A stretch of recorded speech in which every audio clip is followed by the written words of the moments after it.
Wave 31 storm tracker meteorologist Grace Anello with 31 triple Doppler.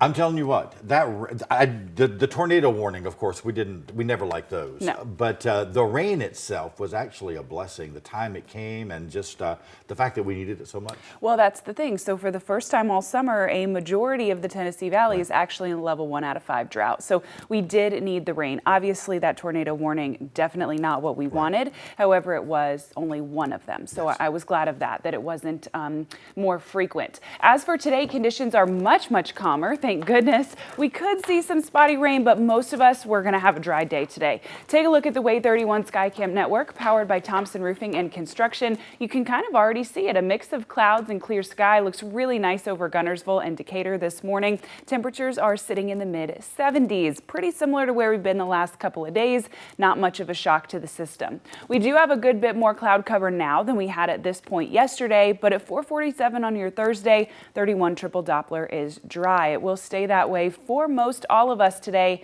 but one or two could see a spotty shower. Here's how it plays out. Very spotty and light rain is all that we're expecting here. As you continue to head out the door this morning, as the kids are getting on the bus, we're going to build in that cloud cover, potentially seeing a drizzle, but again, almost all staying dry. Similar story as we move towards lunchtime. That spotty drizzle is still there, but we actually start to increase that sunshine. As we head later into this afternoon, more and more sun will become apparent. At times, that rain will still stick around in the area, but again, the vast majority staying dry today. This morning, a little bit dreary, but as we head through this afternoon and especially this evening, we start to see a good bit more sun. All in all, it's really not a half bad day here in the valley.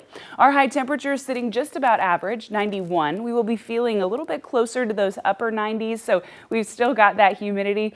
We're still going to feel like summertime in August. However, not a terrible day. If you want to take the kids to the park or the dog on a walk, or you want to go on that early morning run, I say go for it. As far as the weather goes, there shouldn't be a ton impeding your plans. Tomorrow, essentially a rinse and repeat, just the opposite with the sunshine. What I mean by that, still 91 for our high temperature on Friday, still pockets of rain possible, but many of us staying dry. However, we're going to start the day with sun and will increase in cloud cover, whereas today it's the opposite. We're starting with clouds, and by this afternoon, we're increasing with sun. As we move towards this weekend, we're temperature-wise going down, but rain chances, those are on the rise. Here's how your Saturday plays out. It is the rainier of the 2 days. Only 87 for our high temperature. That should feel nice.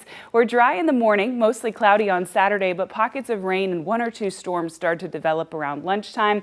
They do become more widespread as we head into Saturday in the late afternoon. This continues for us through dinner time, and then we see a good bit of that coverage dry out as we're heading to bed on Saturday night. That said, is it a washout? No, but if you have outdoor Saturday plans, should you have a pretty solid plan B in place? Absolutely, you should. It is looking like many of us will end up with at least a few of those pockets of showers on again and off again throughout your Saturday. Let's check in with Hurricane Erin, now officially tracking north and east. Right now is the point when it is closest to the East Coast. By the time we get to later this afternoon and especially into this evening, it will be tracking farther into the Atlantic and getting away from us. Spinning as a Cat 2 right now at 105 miles an hour, as we discussed, bringing tides and currents and storm surge, bringing a whole lot of rain into the outer banks of the Carolina coastline, and hopefully it will be getting out of their way very soon. As for our areas of potential development, our far eastern storm is at a 40% chance of development, likely to become a tropical depression by the end of this weekend, however, also likely to fizzle out very shortly thereafter. As for this one, a little bit closer to San Juan, it is likely to become a tropical depression near the Leeward Islands. It's at a 70% of development within the next week. It is going to stay north and east of the path of Erin, so it is not going to make landfall. It is going to stay farther out into the ocean as well. We have a cold front moving through on Sunday. It plummets not only our temperatures, but more importantly, our humidity. We are going to feel absolutely magnificent almost all week long next week. All right, Grace, thank you so much. Just looking forward to those 80s when they get here. Me too.